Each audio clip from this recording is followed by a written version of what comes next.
Nathan Cole came to the mountains for silence, not another war.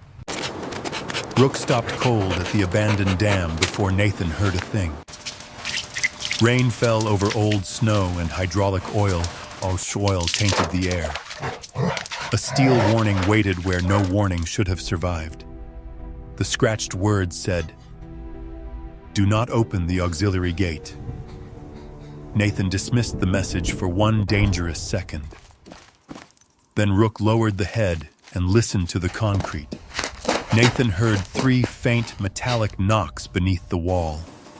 A man was alive under the dam. Someone else still wanted that man buried forever. Nathan had come to Bitter Hollow to begin again. By nightfall, the quiet life was gone. What waited inside Ash Creek would drag a whole town into the truth.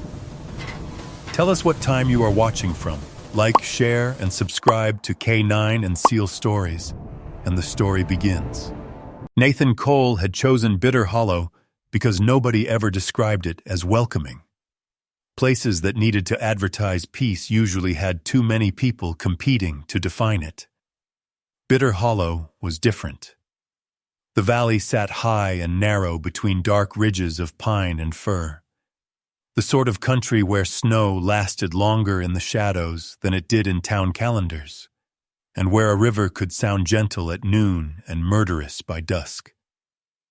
It was a place that had outlived the promises of the men who built through it, and Nathan had trusted that kind of indifference more than kindness. At 45, he had learned that landscapes were usually more honest than people. The caretaker cabin stood a little over half a mile from Ash Creek Dam, tucked into a small shelf of land above the river, where old service roads dissolved into brush and granite. The cabin had one warped porch, one working stove, 2 rooms that held cold like a grudge, and enough cracked glass to remind Nathan that comfort was a project rather than a feature. He had bought it for cash through a county listing that made the place sound like a hunting retreat. Nathan had known better. It was not a retreat. It was a leftover. And leftovers suited him. Rook had approved the cabin with the restrained seriousness of an old professional reviewing temporary quarters. The senior Belgian Malinois had moved room to room, checked each window, sniffed the stove, paused at the rear door, then turned once and settled near the hearth, as if to say the structure was imperfect but manageable. That was how Nathan felt about most of his life. On the first morning after arrival, Nathan drank black coffee from an enamel mug and stood on the porch with the valley opening gray-blue before him. He could see the line of the dam through the trees when the wind shifted the branches, a low band of old concrete spanning the narrow river where the gorge tightened. The realtor had called it decommissioned, but Nathan understood the difference between decommissioned and forgotten. The place had not been erased. It had merely been left in the custody of weather, paperwork, and time. None of those were reliable guardians. He had gone there that afternoon mostly out of habit.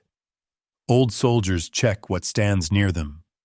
They measure roads, elevations, blind spots, access points, and escape routes before they ever call a place home.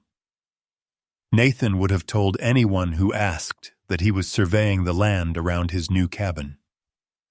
The truth was simpler. A man who had spent too long surviving could not quite stop preparing. The service road up to the crest of the dam was half covered in thawing snow, and pine needles washed into drifts by earlier storms. Nathan walked it with his collar open to the cold, and his old military watch sitting heavy against his wrist. He wore the clothes he trusted because trust in small things matters more than sentiment when a man is building a new life. The simple olive jacket without logos or patches. The thin, burnt orange knit sweater underneath. Plain, straight-cut brown work pants. Worn brown leather lace-up boots. And the scuffed watch that had outlasted half the decisions he regretted. Rook moved a pace ahead, Not pulling, not wandering, simply working the path with the quiet discipline that age had not taken from him. Nathan had known dogs before. Good dogs, brave dogs, useful dogs. Rook had become something else over the years. Not a pet, not merely a partner. Rook was the one living creature who had seen Nathan in the worst places of his life and had never demanded that he explain how he survived them. The dam came into full view as they cleared the final rise. Ash Creek was bigger than the listing photos had suggested and older than it looked from a distance. Concrete ribs rose from the gorge with the graceless authority of infrastructure built in a decade that believed durability could substitute for beauty. Rust ran down the sidewalls where forgotten fittings still clung. Snow remained in the shaded seams. The reservoir above lay dark and flat beneath the clouds, while below the spillway the river narrowed into a fast black ribbon flashing between rocks. It was not picturesque. Nathan appreciated that. He paused halfway across the crest and let the wind hit him straight on. Pine, wet stone, thawing mud, distant meltwater. Then Rook stopped. Not with fear. Not with the sloppy alarm of a younger animal. Rook froze with his weight balanced and his ears lifted, his entire body turning into a listening instrument. Nathan knew that posture. It belonged to old training and older instinct. He turned slowly in the direction of Rook's stare and saw only the spillway shoulder, the auxiliary housing, and a low concrete projection near the old control shack. Nothing moved. No birds lifted. No fresh figure broke the line of the structure. Then Nathan smelled it. Hydraulic oil. Faint. Fresh. Impossible to confuse with the natural scents around it. The odor came sharp through the cold, cut across water and pine, and settled somewhere old inside him that still recognized mechanical tampering faster than language. Nathan's face did not change, but his attention narrowed. He moved toward the auxiliary housing with controlled slowness, boots quiet on the wet surface. Rook followed 2 steps, then stopped again, nose working the air. Nathan crouched near a steel maintenance hatch, half-veiled by snow crust and dead needles. The bolts on its face held fresh scrape marks where paint had been shaved away by a wrench. Not weathered. Not old. Recent. He touched the metal. Cold bit through the glove. Under the cold lay a faint vibration, the sort a civilian might dismiss as imagination and a former operator might remember for years. Nathan took his hand back, studied the seams, then looked toward the control shack. Its small, dirty windows reflected only cloud. The door sat crooked on its frame, and rust streaked down from broken hinges. Abandoned structures never truly looked empty to Nathan. They looked unwatched. That was different. Inside, the shack held the tired smell of damp metal and stale dust. Dead gauges lined one wall. A cracked maintenance board still carried faded procedure labels.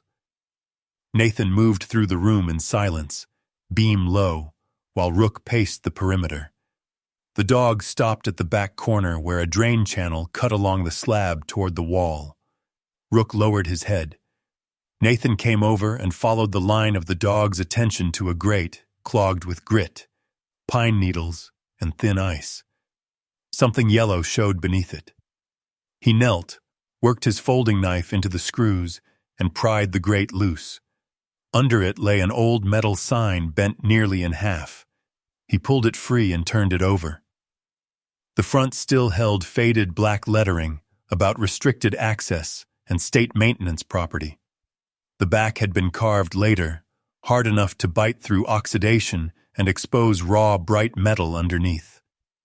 The words had been scratched in with effort and urgency. "Do not open Ox Gate 3. Nathan stared at the message long enough for the wind to push cold through the broken side window. Whoever had carved those words had expected them to matter to someone who came after. Whoever had hidden the sign in the drain had expected not to walk out carrying it. Rook's body stiffened again. Nathan held still. At first he heard only the river below and the muted pressure of water against old structure. Then it came, faint and deliberate, from somewhere beneath the slab and behind the auxiliary wall. 3 metallic taps, a pause, then 3 more. The sound was too measured to be loose debris, too intentional to be water alone. Nathan's jaw tightened. Someone was down there, or had been down there long enough to learn that steel could sometimes carry a human plea farther than a human voice. He stepped back outside and surveyed the dam again from a different angle. The place had changed without changing. The whole structure seemed occupied by hidden purpose. Nathan had come to Bitter Hollow to fix a roof, haul wood, and relearn the shape of unremarkable days. Instead, he was standing over a manipulated gate on a forgotten dam, holding a carved warning in his hands, while his dog told him there was a living man beneath the concrete. He should have gone back to the cabin, called county authorities, and waited. That would have been the sensible thing. It also would have been the wrong thing. Nathan knew that with the same certainty, he knew that somebody else had been here recently and intended to come back. By the time he returned to the cabin, early evening had turned the valley blue with cold. Nathan fed Rook first, then heated a can of stew and let it sit untouched while he laid the sign on the table and copied the wording into a notebook. He drew the rough position of the hatch, the shack, and where he had heard the tapping. He listed what he knew: hydraulic oil, fresh tool marks, warning sign, repeated metallic knocks, possible trapped technician, possible sabotage. Then he wrote another line beneath those facts: someone is still using the dam. Rook lay on the rug near the stove, but not fully relaxed. Twice during the night the dog lifted his head and looked toward the road. Just after midnight, Nathan stepped onto the porch and swept the yard with a flashlight. Fresh tire marks cut across the earlier slush near the truck. Whoever had come quiet and left quicker. Nathan stood in the dark with the beam lowered and felt that old familiar shift inside him, the one he had hoped to spend the rest of his life avoiding. Peace had not followed him to Bitter Hollow. Trouble had beaten him there and waited under concrete. Before dawn, Nathan made his decision. He would go into town, find out who still remembered the dam, who had reason to keep silent about it, and who might care enough to listen. He trusted Rook's nose more than he trusted bureaucracy, but even a good dog could not file warrants or produce schematics. He folded the sign back into canvas, checked the truck, and clipped a lead to Rook only for the drive. As the engine turned over in the gray light, Nathan looked once toward the ridge where Ash Creek lay hidden. He had wanted a quiet life. Instead, he had inherited a structure full of lies, a warning carved by desperation, and the unmistakable certainty that somewhere beneath that dam, a man was still waiting for somebody to hear him. Nathan put the truck in gear and drove toward Mercer's Run, while Rook stared ahead with the stillness of a dog who already knew the mission had begun. Mercer's Run was the kind of mountain town that never admitted how closely it measured strangers. Nobody stared long. Nobody asked direct questions too early. People simply noticed. Nathan parked outside the diner because diners in small towns do 3 things better than government offices. They feed people, trade weather like scripture, and accidentally reveal the truth to anyone patient enough to listen. The bell above the diner door rang when Nathan and Rook entered, and warm air hit them with coffee, bacon grease, and cinnamon. Nathan chose a table where he could see both the street and the back hallway, and Rook settled beside his boot without command. A woman in a dark green state field jacket crossed the room and stopped at his table. She introduced herself as Claire Donovan from the State Conservation Service. Nathan showed Claire the bent sign and explained the fresh oil, the tool marks, and the tapping beneath the auxiliary wall. Claire's reaction was measured but serious. She told Nathan he needed Sheriff Brooks at the table immediately. Sheriff Lena Brooks arrived soon after, wearing a damp, dark department jacket and carrying herself with the grounded authority of somebody who had built respect through competence instead of volume. Nathan repeated the story without embellishment. Lena listened, took notes, and said that at best she had trespass and tampering, but at worst she had a man trapped under a dam and somebody willing to let weather kill him. Nathan insisted he was not asking her to act on instincts. Claire identified the person most likely to understand the old gate layout: Walter Kincaid, the retired chief maintenance engineer. Walter arrived with rolled plans, sharp, pale eyes, and the scarred hands of a man who trusted tools because tools either worked or they did not. Nathan sketched the dam on a diner napkin and marked where he had found the sign, where Rook had first alerted, and where the tapping came through the slab. Walter recognized the system immediately. Auxiliary Gate 3 fed pressure relief during abnormal load conditions, such as rain on snow, ice choke, or spring debris. A bad adjustment there, he explained, would not look like sabotage right away. It would look like age, hidden stress, and erosion. Enough warm runoff at the wrong hour, and everybody would blame the weather before blaming a man with a wrench. Claire added that North Hollow Development wanted rezoning rights around the reservoir and Lower Valley parcels. Lena asked whether Claire was suggesting a developer might be trying to manufacture structural failure. Claire's answer was simple: land gets cheaper after fear and easier to control after confusion. Nathan then asked the question he cared about most: was anyone missing? The room changed. Walter finally said the name Graham Pierce, a contract technician who had come through 6 weeks earlier to verify decommissioning records and inspect residual access points. Graham's truck had been found near the lower trail pullout. There was no body, no confirmed scene, and not enough family pressure to keep the case in the spotlight. Nathan asked whether Graham knew the system. Walter answered that Graham knew enough to recognize something wrong, and enough to become inconvenient. Rook suddenly stood and fixed his gaze on the diner window.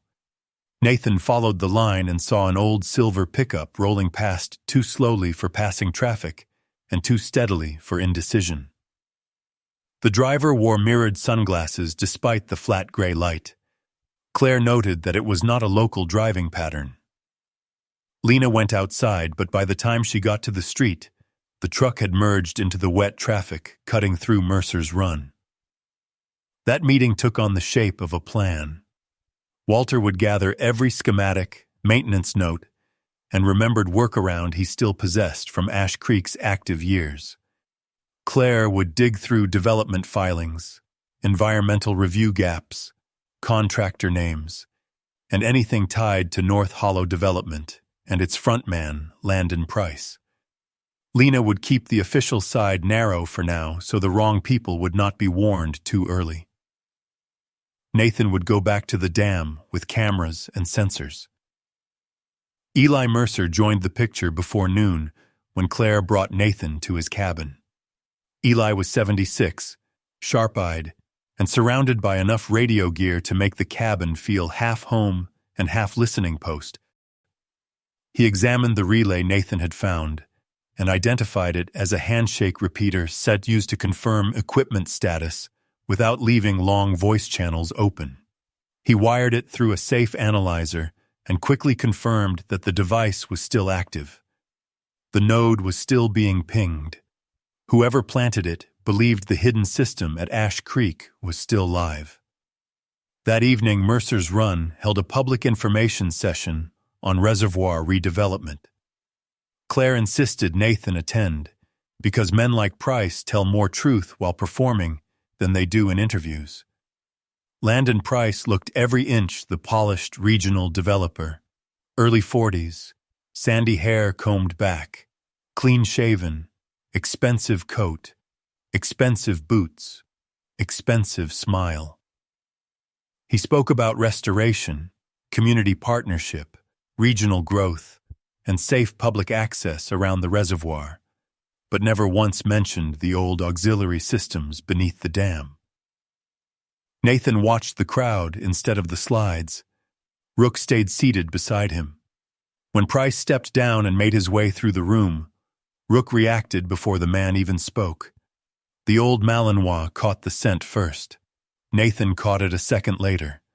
Hydraulic oil, cleaned and masked, but still present on Price's leather. Price introduced himself, mentioned Nathan's new property near Ash Creek, and suggested solitude could be hard to preserve once a place gained attention. Nathan answered coldly that mountains tend to sort out the wrong kind of attention, eventually. Claire arrived beside them and requested full disclosure on any previous structural contacts with Ash Creek. Price smiled and promised transparency. Nathan believed him exactly as much as he believed the dam had tampered itself. After the meeting, Walter unrolled old schematics over a folding table and pointed out a sealed diversion pocket beneath the lower spill basin, large enough to hide material nobody wanted catalogued.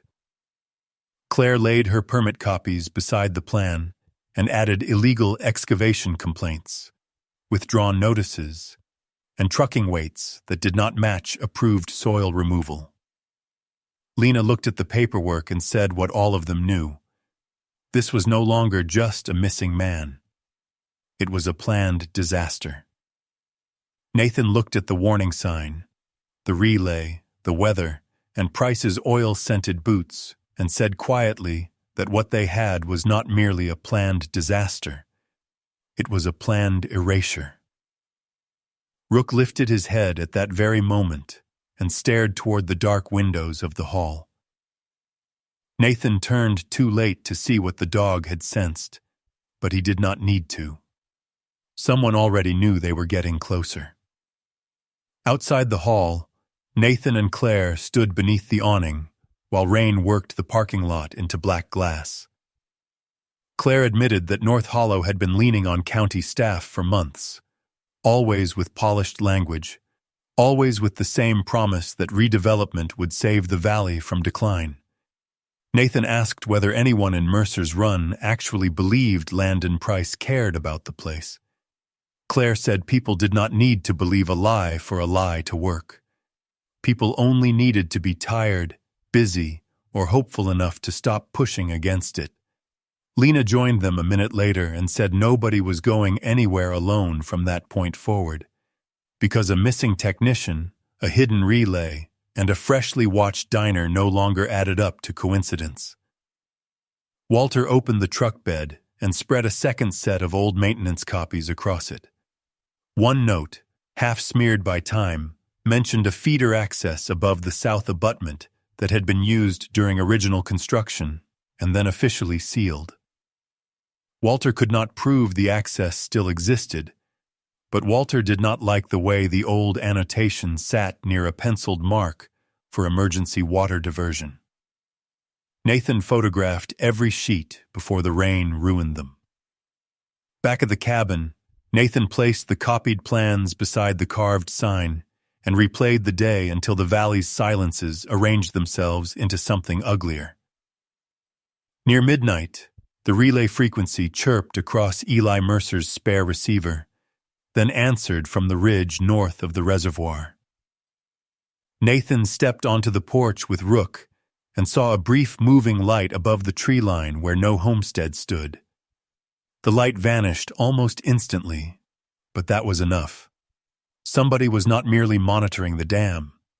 Somebody was monitoring Nathan. Nathan tried sleeping after that and failed. Rook remained awake near the door, ears lifting at every small sound the storm carried down from the mountain. Just before dawn, Nathan marked 3 possible approach routes on Walter's copied plan and understood that Bitter Hollow had already stopped being a retreat. Bitter Hollow was becoming a perimeter. At first light, Nathan walked the cabin boundary in drizzle and found one boot mark pressed into soft ground behind the woodpile, too fresh to belong to Nathan and too deliberate to belong to a hunter cutting across private land. Rook scented the mark, followed the line 10 yards toward the trees, then stopped and looked back, as if to say the watcher had come close enough to count windows and then backed off before daylight. At first light, Nathan walked the cabin boundary in drizzle and found even the birds withholding ordinary sound. The valley had started listening back. Quiet had become another witness. Nathan slept less than 2 hours that night, because information has its own gravity once a pattern forms. He spread Walter's notes, Claire's permit prints, and Eli Mercer's frequency scribbles beneath the weak light of a kerosene lamp, while Rook lay near the stove with his eyes half closed, listening instead of resting. Outside, sleet clicked against the porch rail and then softened into cold rain. The weather was wrong for the date and exactly the kind of shift a patient saboteur might pray for. Nathan drove back to Ash Creek at dawn and approached from the river road below rather than the service turnout above. The river was already louder than the day before, moving black and heavy through the gorge. Near an old maintenance berm, he found fresh vehicle impressions cut into the slush. The driver had reversed once, corrected the line, and backed in carefully, which meant this was not random curiosity. Under the catwalk, Rook alerted near a support beam where the hidden relay unit remained in place. The battery indicator now showed a fresh pulse sequence. Someone had pinged the system again during the night. Nathan did not touch the relay. Instead, he mounted a camera to watch the hiding place, set a second camera facing the berm, and a third inside the control shack aimed toward the rear drain. On the crest, the dam looked less abandoned than complicit. Water darkened the concrete and turned the cracks into veins. Rook moved directly to the spillway seam near Auxiliary Gate 3 and then lifted his head toward the ridge. Nathan caught the faint sound of an engine idling beyond the road and then cutting off. Whoever had arrived understood that quiet mattered. Minutes passed. Then Rook shifted and turned back toward the control shack in a line that told Nathan the sound was not coming in from the road. It was already on the structure. Inside, Nathan smelled something new beneath the old rust and damp. Solvent. He found that the floor drain where the warning sign had been hidden had been disturbed again. Whoever came in during the night had not been searching for the sign. He had been checking whether the sign had been found. Nathan photographed everything and stepped outside just as a truck rolled slowly across the upper road beyond the pines. He saw only fragments through the rain. Dark bodywork, mud on the panels, a driver-shaped outline in the cab. The truck never stopped. It simply made a scout pass and continued. Nathan drove into town before noon and went straight to Eli Mercer's cabin. Eli already had 2 receivers running and handwritten notes pinned to the wall. He said the relay had been pinged twice after midnight with slightly different timing, which suggested at least 2 endpoints or 2 operators rotating the check. He could not promise an address, but he could promise one thing. The network had been built with money, custom work, and intent. Claire soon arrived with a thicker folder. She spread county zoning maps, complaint records, trucking invoices, and a partially processed archive request across Eli's table. North Hollow Development stood at the center, fronted by Landon Price and backed by shell companies that changed names regularly while holding the same banking corridor. Claire pointed out the part she said they never expected local people to care about. Illegal excavation complaints from 2 summers earlier, night trucks below the spill basin, and haul weights too heavy to be simple dirt removal. Walter later confirmed over diner coffee that the outbound weight suggested either rock fill or something denser sealed in containment. If they used the old diversion pocket below the spill basin, they would need only the right permits and enough people willing not to ask. Lena Brooks listened with her coffee untouched and said she had enough to bring state environmental review in, but not enough yet to seize the site before Price's lawyers crawled all over the process. Nathan told her not to seize it yet. Watch it. If Price and his people knew Graham Pierce might still be alive or knew the warning sign had been found, they would accelerate. They would either move evidence or trigger the weather play early. Claire agreed. Rain on snow was building. Walter muttered that he wished he could be wrong. That evening, Mercer's Run held a second public session on the reservoir redevelopment proposal. Nathan attended again because lies under pressure leak at the edges. This time, Landon Price looked less polished. Not sloppy, but not as composed. When residents asked about emergency management around the old dam, he answered with rehearsed calm and redirected to future benefits. When Claire pressed him about access records, he smiled and promised transparency. Then he made a mistake. He referred to old rumors tied to prior contract personnel who were never conclusively connected to structural concerns. The room went still because no public packet had ever described Graham Pierce that specifically. Walter turned. Claire stopped writing. Lena sharpened in place. Nathan said nothing and let the silence do its work. Price corrected himself too late. Rook, seated beside Nathan, had already turned his attention not to the words but to Price's scent. Nathan knew then with certainty that Price was not only financially tied to the Sabotage. He had been physically close enough to the tampered system for Rook to carry the chemical memory. After the meeting, Price tried to cross the hall for one more polished conversation, but Lena intercepted him. She pointed out his strangely specific phrasing about Graham Pierce. Price replied that developers get briefed on community concerns. Lena answered that Graham Pierce's file was not in any development packet. For the first time, Nathan saw genuine irritation flash across Price's face. Nathan stepped closer, Rook rising with him, and asked why hydraulic oil from Gate 3 smelled like Price's boots if Ash Creek was merely an old structure waiting for redevelopment. Price smiled, claimed he toured multiple sites in the valley, and walked away. Outside, the rain grew heavier. Walter checked the weather and said the warm front had held. Runoff would keep climbing overnight. By tomorrow afternoon, the valley might have exactly the pressure pattern Gate 3 had been built for. Nathan looked toward the dark mountain road back to Ash Creek and understood the storm itself was now part of Price's team. "Then they move next," he said. For the first time since arriving in Bitter Hollow, Nathan did not feel like a man trying to protect a new home. He felt like a man standing one step before contact. Nathan returned to Ash Creek before full daylight and found the rain coming harder, not violent yet, just patient, which made Walter more nervous than thunder would have.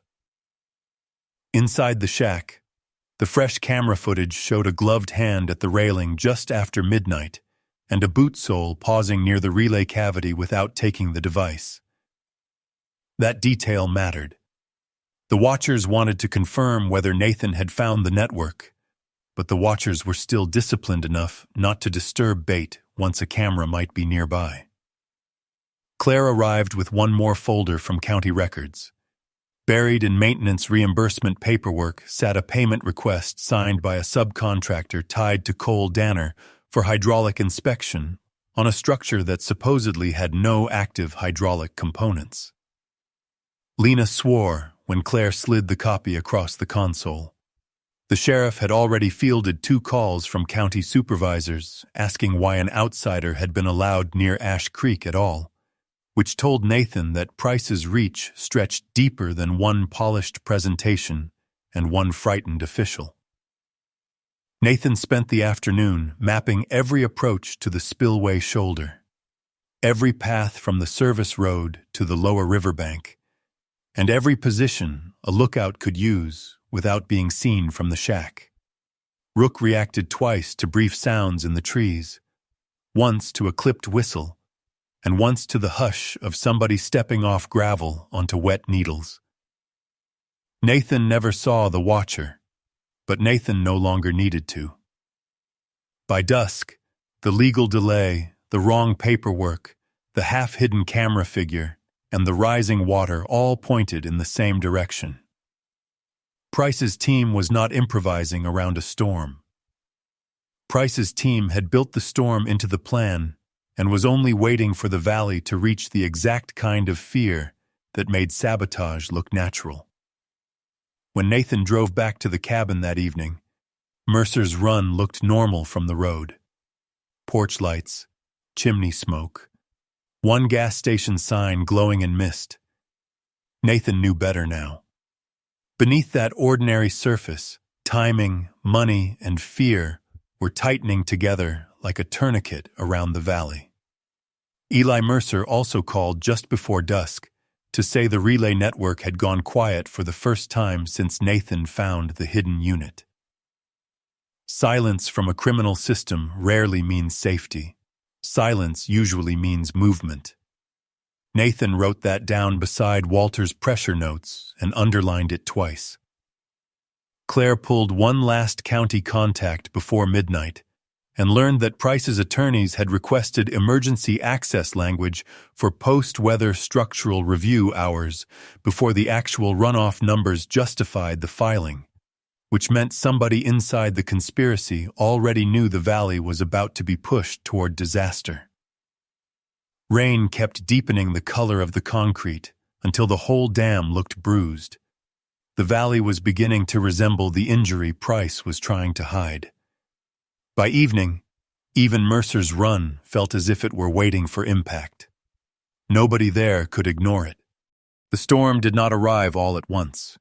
It built in layers, which was somehow worse. First came a damp, unnatural warmth before dawn, enough to turn the crusted snow around the cabin soft under Nathan's boots. Then came the low pressure, the kind that made old joints ache and dogs lift their heads before thunder ever formed. By sunrise, rain had started in a whisper against the roof, but the valley already sounded different. Water carried farther. Melt moved faster. Nathan did not wait for breakfast. He loaded rope, bolt tools, flashlights, first aid, batteries, pry bars, and dry gloves into the truck and drove back to Ash Creek with Rook beside him. Walter Kincaid was already there under the broken overhang of the control shack, portable gauges spread across a crate. His face looked older in wet weather, but his eyes were furious in the useful way. The load was rising faster than forecast. Main channel volume was climbing, but the auxiliary pattern was wrong.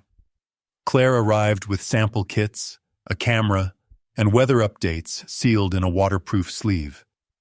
Lena Brooks radioed in from town saying county emergency authorization was in motion, but still not signed because North Hollow's attorneys had filed a temporary injunction against unauthorized interference with development-adjacent infrastructure.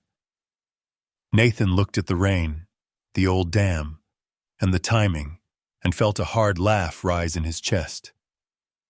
Price and his people did not need to win in court. They only needed the law to waste just enough time for Sabotage and physics to do the rest. Rook planted at the spillway seam near Gate 3.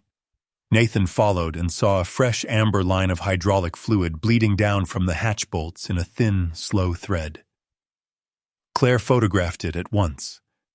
Walter checked the gauges and pressed a gloved hand to the auxiliary wall. Binding or misdirected flow, maybe both.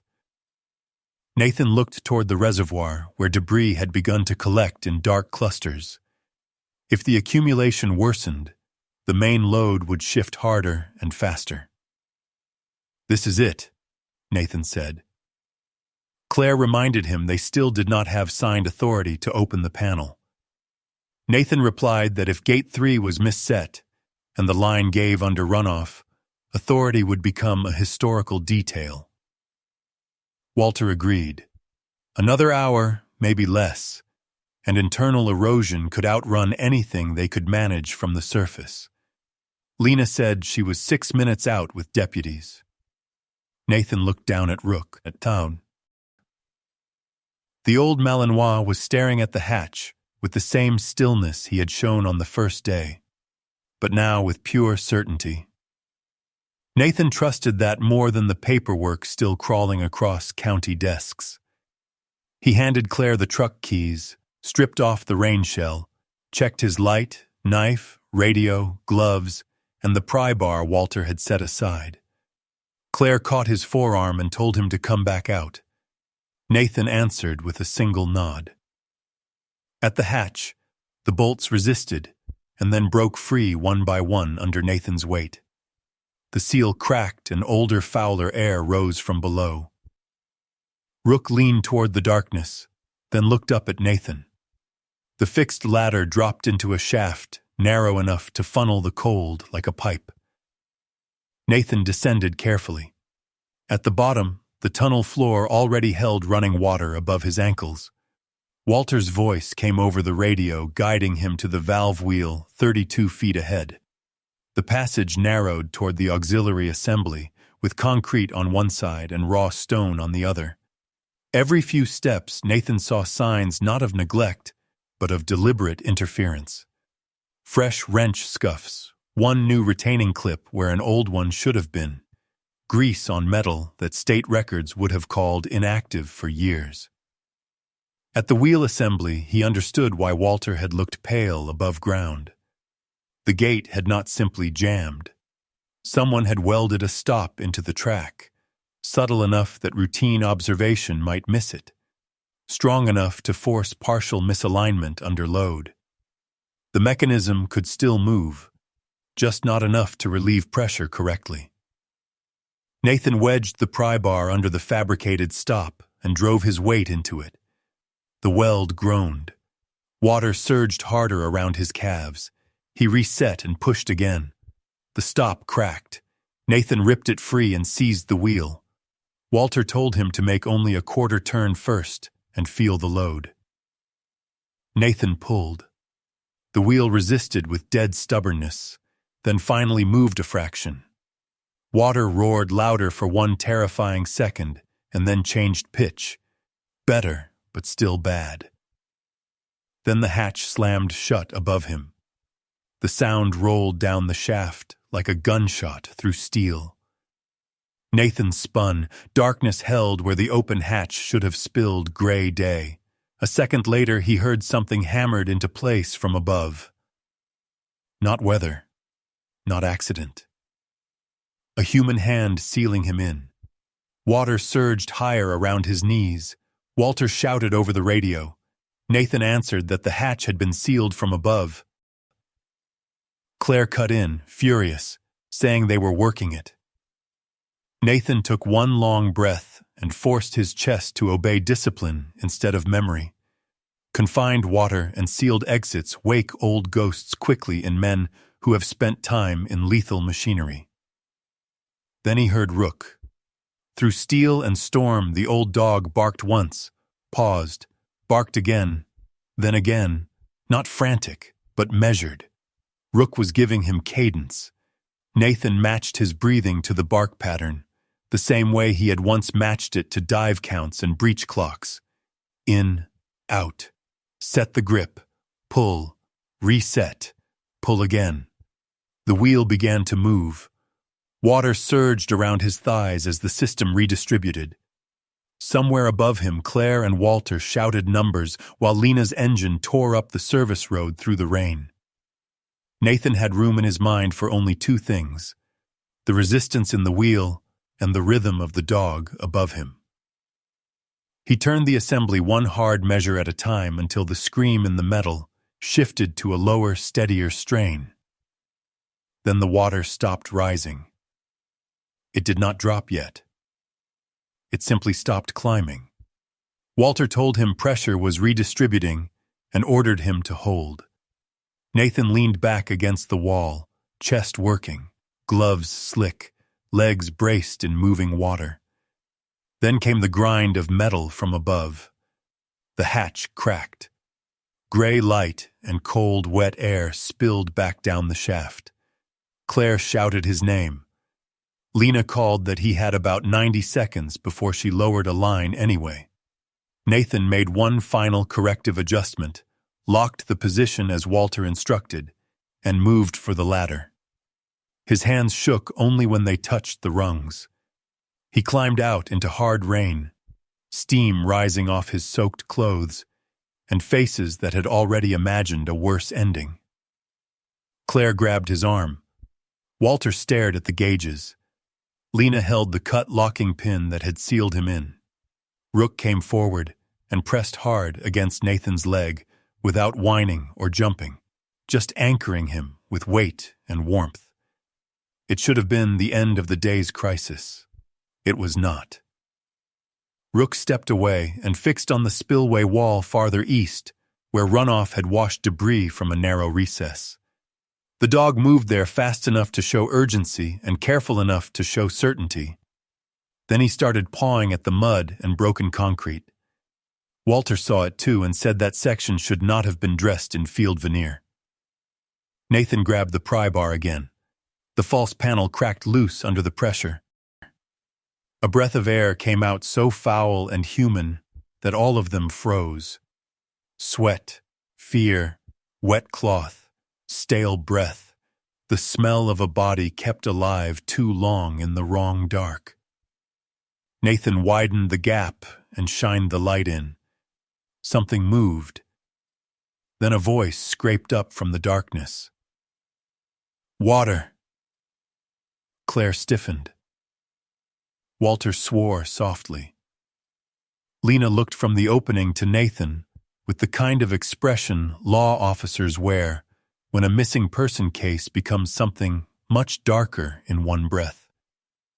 Rook stood in front of the gap without blocking it, ears high, eyes calm. The storm had failed to erase everything. Something alive was still inside the dam, waiting for them to make the opening wide enough for truth to crawl back into daylight. The tunnel seemed to shrink after the hatch slammed, as if the whole structure understood that Nathan had become one more disposable detail inside somebody else's design. Cold water pressed harder at the thighs and carried splinters of bark, grit, and old rust against Nathan's legs. Walter kept feeding valve guidance over the radio with a voice that refused to panic, while Claire read pressure changes in clipped bursts and Lena shouted from above that deputies were cutting the improvised lock. Nathan focused on the wheel because fear in a confined place multiplies faster than water. Every quarter turn cost real strength. Every pause invited old memories Nathan had no use for. Then Rook barked again, the same measured cadence, and Nathan matched movement to sound until the gate finally shifted far enough to let the pressure choose a new path. When the water stopped climbing, relief did not arrive first. Rage did. Somebody above had trusted weather and concrete to finish what human hands started, and that knowledge sat inside Nathan harder than the cold. By the time the hatch reopened and gray daylight spilled down the shaft, Nathan had already decided the men behind Ash Creek would not get a second chance to sod behind storms, paperwork, or distance. Above the hatch, Lena and the deputies found not only the driven locking pin, but a fresh hammer tossed into runoff brush beside the service rail. Claire photographed that too, then marked a second boot pattern angling away toward the maintenance road. The storm blurred the trail almost instantly, which only reinforced how close the timing had come. Nathan understood, as the ladder rattled under Nathan's weight on the way out, that somebody had stood a few feet above the tunnel and waited to hear whether the structure or the cold would finish the work. That kind of patience belonged to men who had already practiced failure in their heads and accepted murder as procedure. When Nathan finally reached open air, Rook did not jump or bark. Rook only leaned in hard against Nathan's soaked leg, and that quiet contact felt steadier than any reassurance another human could have offered in that moment. Nathan widened the opening carefully, because panic breaks stone as fast as hammers do. Claire held the flashlight steady while Lena watched the road, and Walter knelt close enough to study the false panel with the sick recognition of a man realizing the structure he had once maintained had been used as a prison. Rook remained at the gap, rigid but calm, his dark amber eyes fixed on the movement inside. Nathan reached one arm through first, not far, just enough to offer a water bottle. A hand appeared, skeletal, filthy, trembling, and so cold-looking that Nathan felt something hard shift inside his chest. The fingers wrapped around the bottle with desperate caution. Claire tipped water slowly into the opening, while Nathan kept speaking in a low, even voice. He told the unseen man to stay with him and not move fast. Eventually, the figure dragged forward enough for the light to find a face older and thinner than any missing person file would have prepared them for. Dark hair matted against the skull, a patchy beard gone gray around the chin, eyes still alive, not empty, not gone. Alive. "What's your name?" Lena asked. "Graham," the man whispered. "Graham Pierce." They widened the panel little by little until the gap could take a shoulder. Nathan and Lena reached in together and eased Graham out. The hidden chamber behind the wall was barely large enough for a man to curl inside. It held a torn blanket, 2 empty jugs, a rusted bucket, and the misery of time counted without daylight. Graham cried out once when his knees struck the edge of the opening, and then bit it back. Rook stepped just far enough to clear space, but not so far that Graham lost sight of him. That mattered. Nathan saw the change in the trapped man the moment his eyes locked on the dog. Graham reached toward Rook, and the old Malinois lowered his head just enough to offer the side of his muzzle. "You waited," Graham whispered. Rook's tail moved once. Nathan wrapped Graham in a thermal blanket from Claire's pack and got him settled against the wall out of direct runoff. Lena called for an ambulance. Claire checked pulse, pupils, breathing, and the sort of simple field assessments that tell you whether a body can safely survive hope after neglect. When Graham had enough water to speak more than fragments, Lena turned on her recorder and asked him to start wherever he could. Graham told them he had arrived at Ash Creek 6 weeks earlier under a routine state contract to verify old access lines, decommissioned panels, and residual maintenance notes before the reservoir parcel shifted into development review. He had expected bad records and frozen bolts. Instead, he found recent modifications around Auxiliary Gate 3 and fresh disturbance below the spill basin, where Walter's plans later showed the sealed diversion pocket. Graham confronted the wrong man first, Cole Danner. Danner recognized the truck, recognized the tools, and when Graham threatened to report what he found, Danner called Landon Price. Price arrived with 2 other men, one educated enough to discuss legal consequences, and one there simply for muscle. They showed Graham falsified site documents and claimed he had misunderstood what he had seen below the spill basin. When he refused to sign a revised inspection note, they took him through a hidden access pocket to show him why cooperation would be cheaper than conscience. Inside the old diversion chamber, Graham discovered rows of drums, corroding industrial containers with scraped cereal plates, false disposal tags, and chemical residue no legitimate contractor would bury near a mountain watershed unless proper removal threatened to expose something larger. Graham understood what the excavation complaints and wrong hauling weights meant. The dam was not only being sabotaged for land value, it was being prepared as a washout weapon. Enough hidden damage during the right rain event, and the illegal dump could scatter downstream as storm debris before investigators even knew where to start. Graham said he tried to jam the line and lock the auxiliary route so no one could use the weather. That was the carved warning. He had scratched it into a sign when they moved him through the shack. According to Graham, Price did not want a murder case. He wanted disappearance. Danner and the others beat Graham, took his phone, stripped him of keys and radio, and sealed him inside the wall chamber with enough water to keep him alive just long enough to decide whether he would cooperate. When he refused, they reduced even that. One younger accomplice sometimes left extra water or a protein bar, not out of courage but from the smaller shame of a man willing to participate in evil without fully becoming comfortable in it.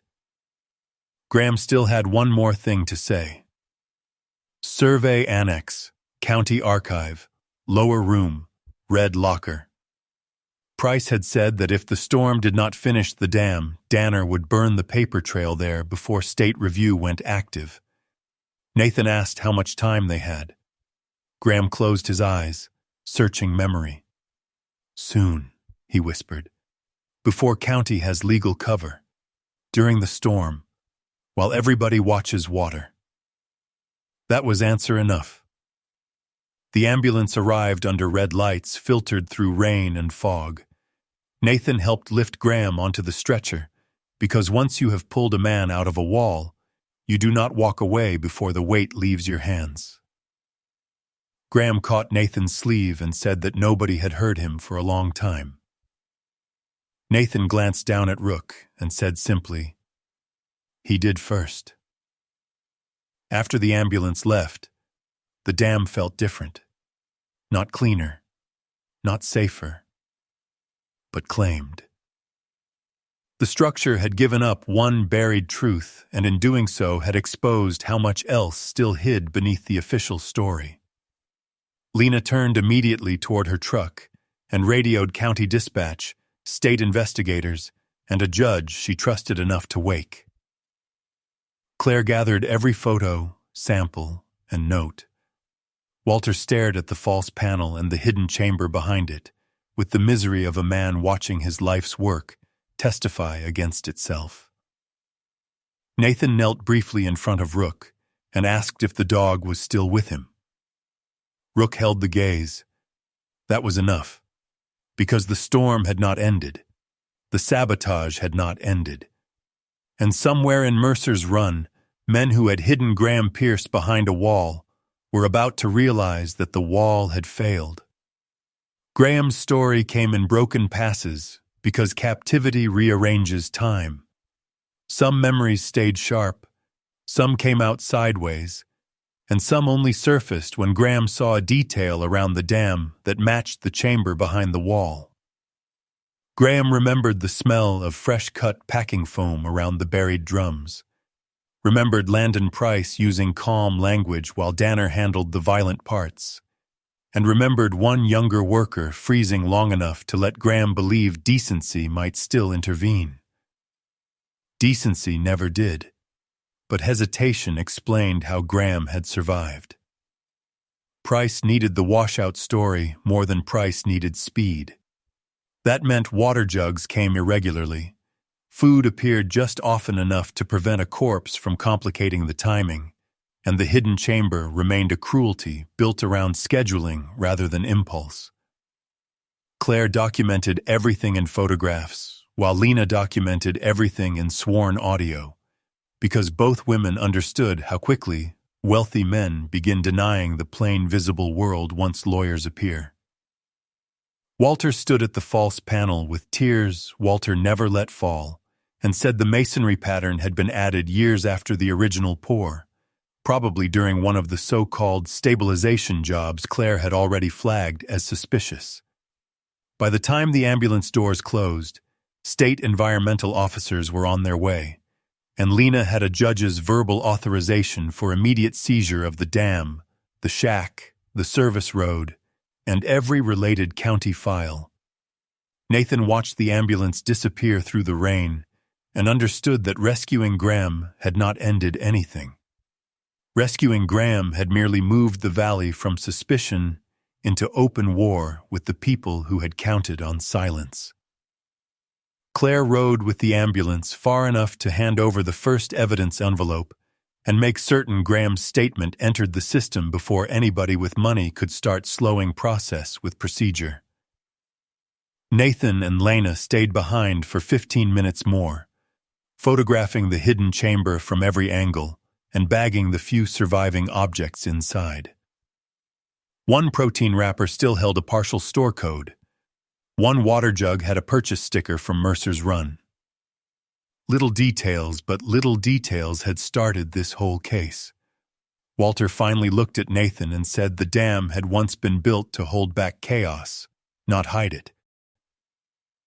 Nathan said men had changed the purpose, not the concrete. Walter answered that concrete remembers both. By the time Nathan and Lena drove toward Mercer's Run, the county had gone from weather alert to something quieter and stranger. Radios carried clipped official language, but every porch they passed held somebody standing under an eave, looking toward the reservoir road. News traveled differently in mountain places. Facts were slow. Unease was instant. Nathan realized the valley was beginning to sense the shape of the truth even before the evidence reached daylight. The hidden chamber smelled less like one crime than many days of the same crime repeated on schedule. That detail stayed with Nathan longer than the photographs did.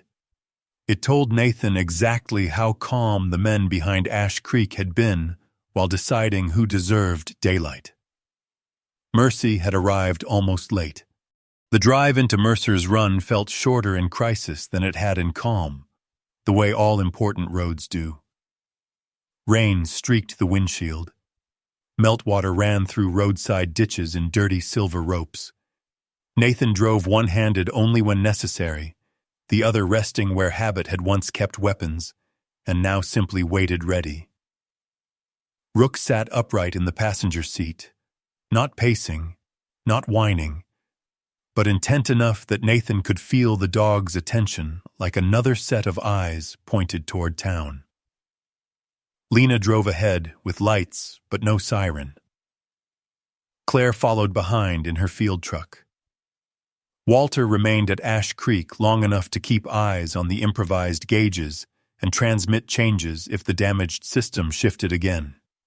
They were splitting the truth into two fronts now, one at the dam, one at the county records. The survey annex stood behind the old feed store near the river, a square brick building with narrow windows, a rust-red service door, and a concrete basement that always smelled a little damp. Lena met them at the rear steps and told them Deputy Ruiz was covering the alley and Deputy Mercer was on the service road. They would go in clean, photograph first, and touch second.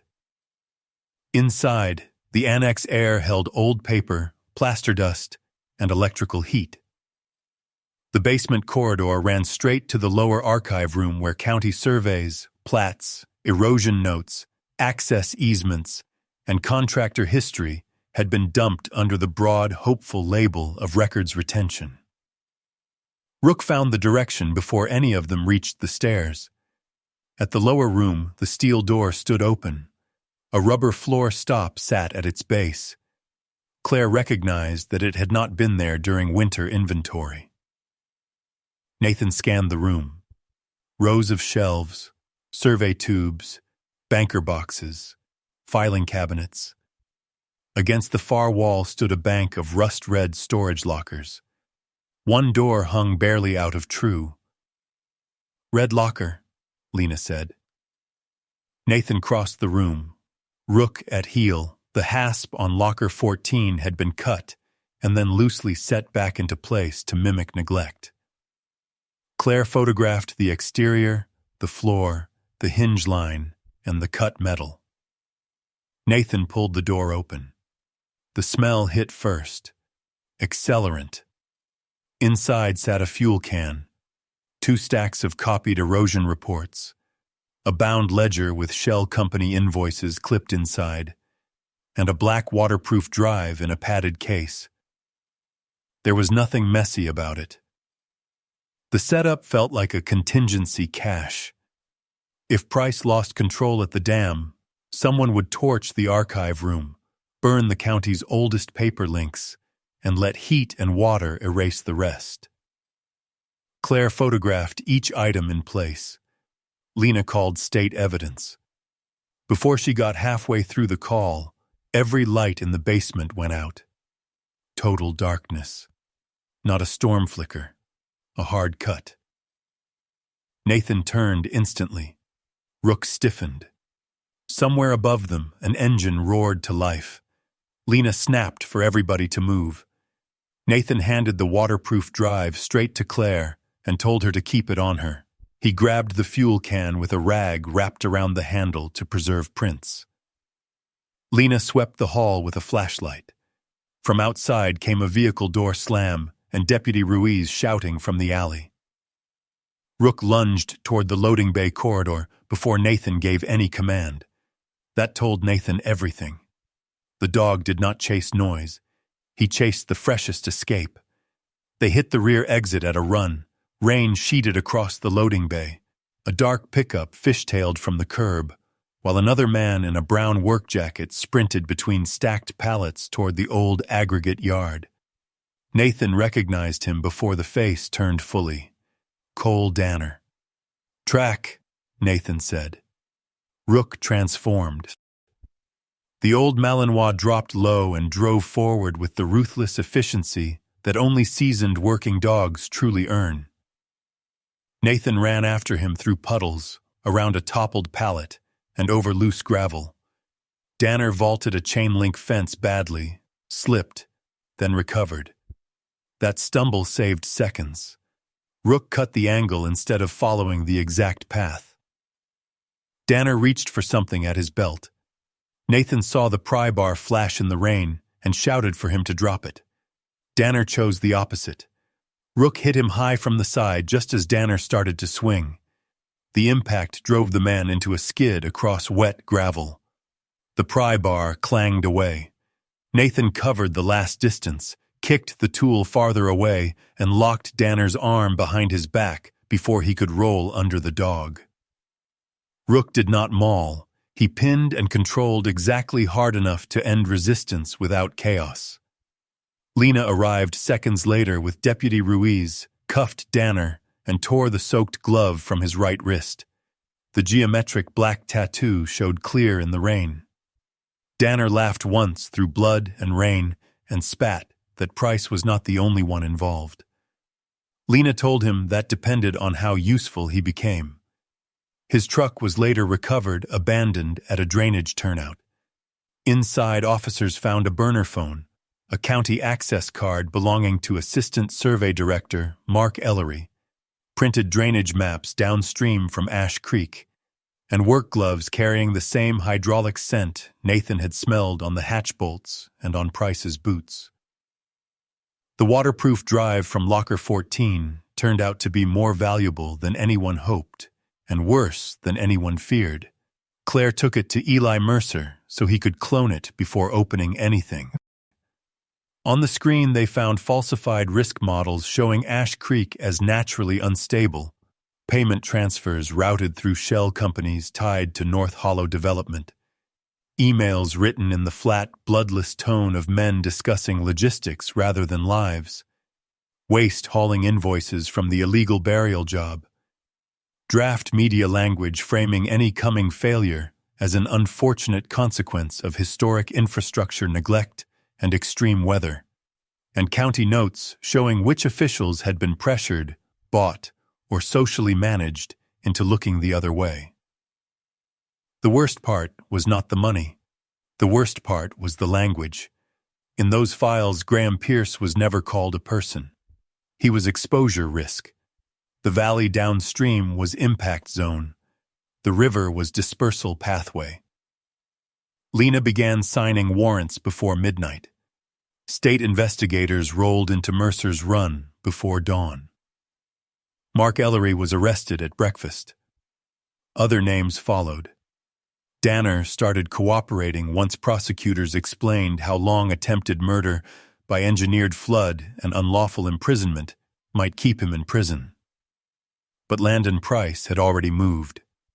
By the time officers hit his rental house, the closets were half empty and the vehicles gone.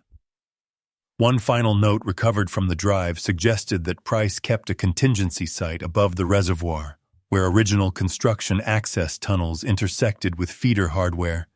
Nobody outside old maintenance circles remembered well. Walter read the notation and went pale. Price would go to the feeder collar. If he could not wash the burial site out now, he might try to fracture the upper line and contaminate the whole response zone. Nathan looked at Rook. The old dog held the stare, muzzle silvered, eyes steady. The evidence was no longer the problem. They had that now. The problem was that Landon Price had realized he could not win, and men like that often become most dangerous only after profit is gone, and vengeance is all they have left. Inside Eli Mercer's cabin, the cloned drive opened a second world beneath the one Mercer's Run had been forced to live in. There were spreadsheets for illegal hauling, draft media statements for a controlled post-disaster narrative, and internal messages treating Bitter Hollow as nothing more than a dispersal zone around profitable land. One thread placed Mark Ellery inside the cover-up months earlier than Lena had feared. Another thread showed Price fighting with investors over cleanup liabilities and pushing for a washout event before state review grew teeth. Nathan read the files standing up because sitting still while that kind of language scrolled past felt impossible. Graham Pierce was listed as human exposure variable. Downstream cabins were marked as manageable secondary loss. Eli muttered that men who talk that way have already rehearsed the deaths they are willing to permit. Lena spent the rest of the night moving between warrants, phone calls, and interview rooms, while Danner slowly realized that Price had never intended to protect the hired help once the valley broke open. By dawn, Danner had started giving route names, staging points, and one final detail that mattered more than anything else. Price kept returning to an old feeder reference whenever conversations turned to failure. Walter found the same reference in the seized files and mapped it against the original construction annotation Claire had photographed in the rain. The lines met above the south abutment. Nathan looked at Rook, at the fog gathering again over the reservoir, and at Lena's exhausted face. Lena asked Nathan for one last climb before the state tactical team took over the rest. Nathan did not answer with heroics. Nathan only picked up the gear bag and said they should move before Price decided to let the mountain carry the last secret away. The town had not yet seen the full file set, but the mood in Mercer's Run was already changing. Porch conversations stopped when patrol vehicles passed. People who had once called North Hollow a blessing now stood in doorways with folded arms and watched the reservoir road in silence. The valley was beginning to understand that greed had come dressed as rescue. Nobody in Mercer's Run was smiling anymore when the reservoir road appeared through the fog. Dawn over Bitter Hollow arrived bruised and quiet, the storm breaking into low fog that clung to the ridges and turned every pine into a half-seen silhouette. Ash Creek Reservoir lay under that fog like a dark thought refusing to clear. Nathan stood beside the truck at the staging point above the south abutment, while Walter spread the recovered feeder tunnel notes across the hood. Lena adjusted the sidearm at the hip. Claire checked batteries and sample tags because habit mattered even at the edge of confrontation. 2 state investigators waited behind them with radios and long faces. Walter explained that the access had been temporary during original construction, then sealed, documented poorly, and forgotten by everybody except the men who built it and the men who later looked for hidden places on purpose. Nathan nodded. Price would think that helped him. Claire answered that it helped him only until he met a dog. Rook stood at Nathan's left knee with the absolute stillness of an old professional moments before work. The dog had every right to be tired. He looked instead like purpose given fur. They climbed the feeder road in wet silence. The entrance sat behind a collapsed timber screen above the south shoulder, half buried in runoff and brush. Fresh boot scuffs marked the mud. Nathan knelt once, touched the print edges, and stood. They were still fresh. Lena split the team. One investigator held the upper line in case Price tried to break back toward the road. Walter stayed with the portable gauge array. Claire covered the entrance beside Lena. Nathan went inside. Rook went first. The feeder passage was narrower than the auxiliary tunnel and rougher, part reinforced concrete, part raw-cut rock, with abandoned cable spools, broken lights, and old construction debris shoved against the walls. Somebody had recently thrown plastic sheeting over one section to protect new equipment from seepage. Nathan's light found blasting caps 20 feet in, unconnected, unused, staged. Misdirection, he murmured. Claire answered over radio that Price wanted later investigators to think outsiders had tried to blow the system instead of proving he had tried to break it internally. Deeper in the passage, the chamber opened, and Landon Price came into view beside a portable hydraulic spreader braced against an upper feeder collar. His charcoal coat was wet and dirt-smeared now, the polish gone from him at last. Without clean hair and controlled lighting, he looked smaller and meaner. Lena called for him to step away and show his hands.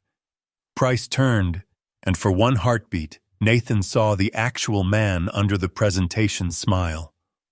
No concern for the structure, no shame for Graham Pierce, no fear for the town below, just rage that reality had refused to obey his paperwork. Price shouted that none of them understood what cleanup would cost. Nathan answered that a man nearly died in a wall, and a river nearly carried poison through the valley, so he understood cost just fine. Price kicked the work light. Glass exploded.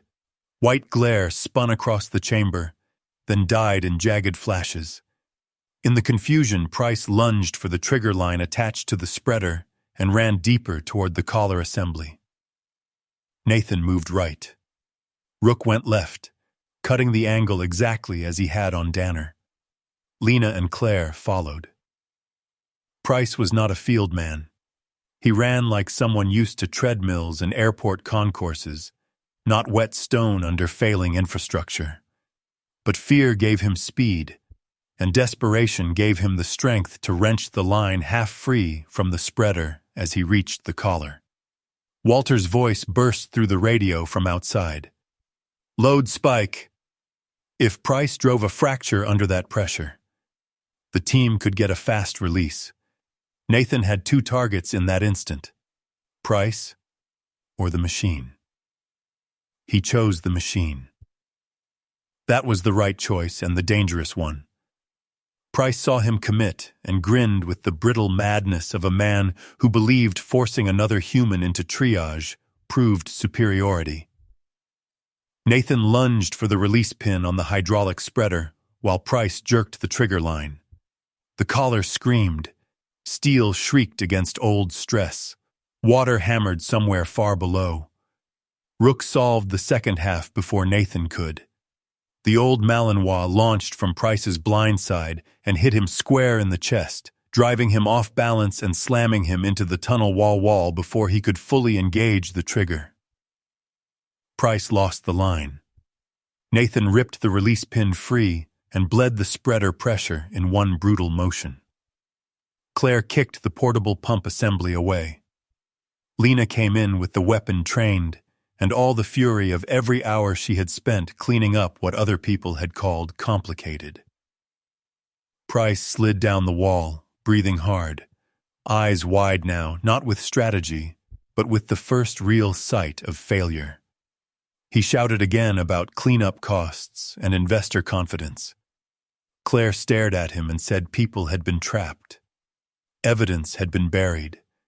A mountain watershed had nearly been poisoned. And he was still talking about confidence. Outside, Walter's voice came again, steadier now. The load was stabilizing. The collar had held. There was no downstream surge. Nathan stayed crouched by the release housing a second longer, just to make sure the machine truly had stopped trying to become a weapon. Then he rose and turned toward Price. For the first time since the town hall, Landon Price had nothing polished left to stand inside.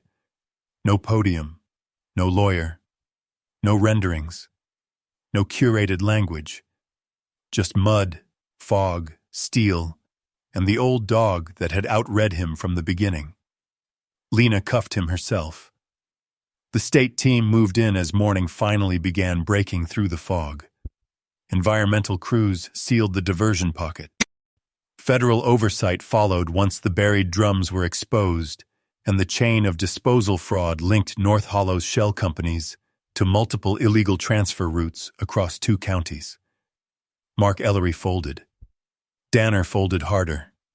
Investors started claiming ignorance. Consultants started blaming consultants. Men who had called the river an impact zone now wanted reporters to remember their charitable giving.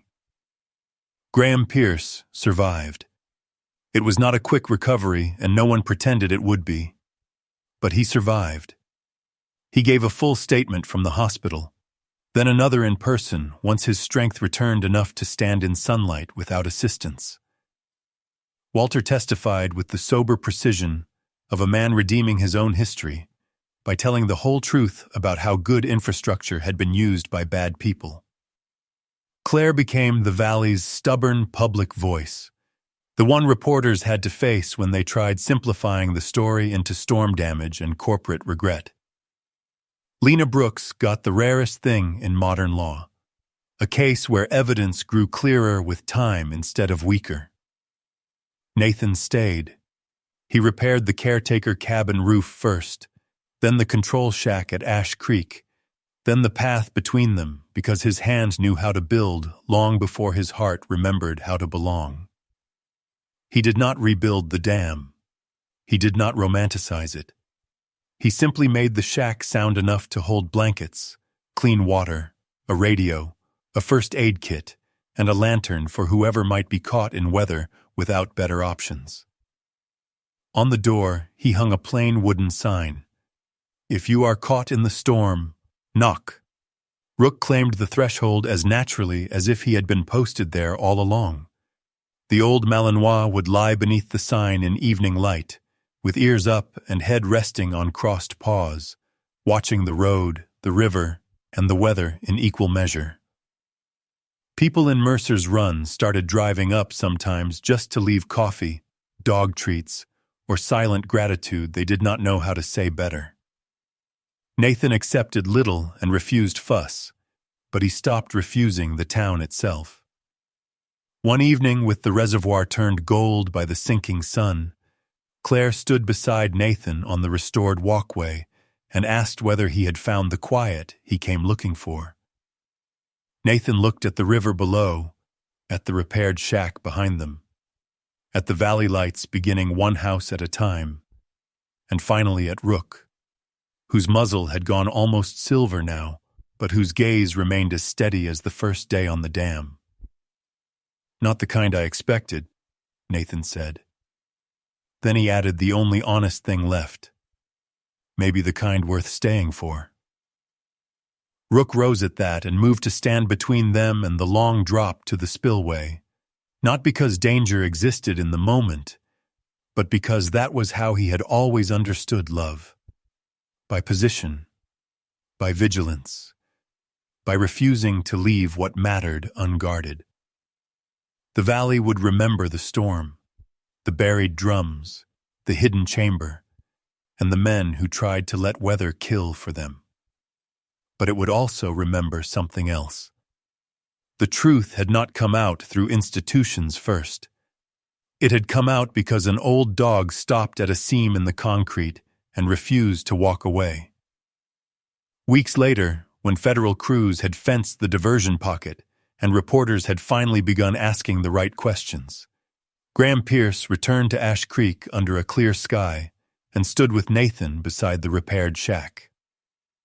Graham did not say much. Graham only read the shelter sign on the door, looked at Rook lying beneath it, and said the valley had gotten back more than one life. Nathan took that as enough. Graham thanked Rook last, and that order felt right. Sometimes miracles do not arrive as thunder from heaven. Sometimes miracles arrive through an old dog that keeps listening, a wounded man that keeps tapping, and ordinary people that refuse to leave the truth buried. In daily life, many storms feel larger than any strength we have, but God often works through faithfulness, courage, and the quiet decision to protect what is right. If this story stayed with you, please share it with someone who needs hope. Leave a comment with the moment that moved you most, and subscribe to K9 and Seal Stories. May God bless you, protect your family, and give you peace in every storm.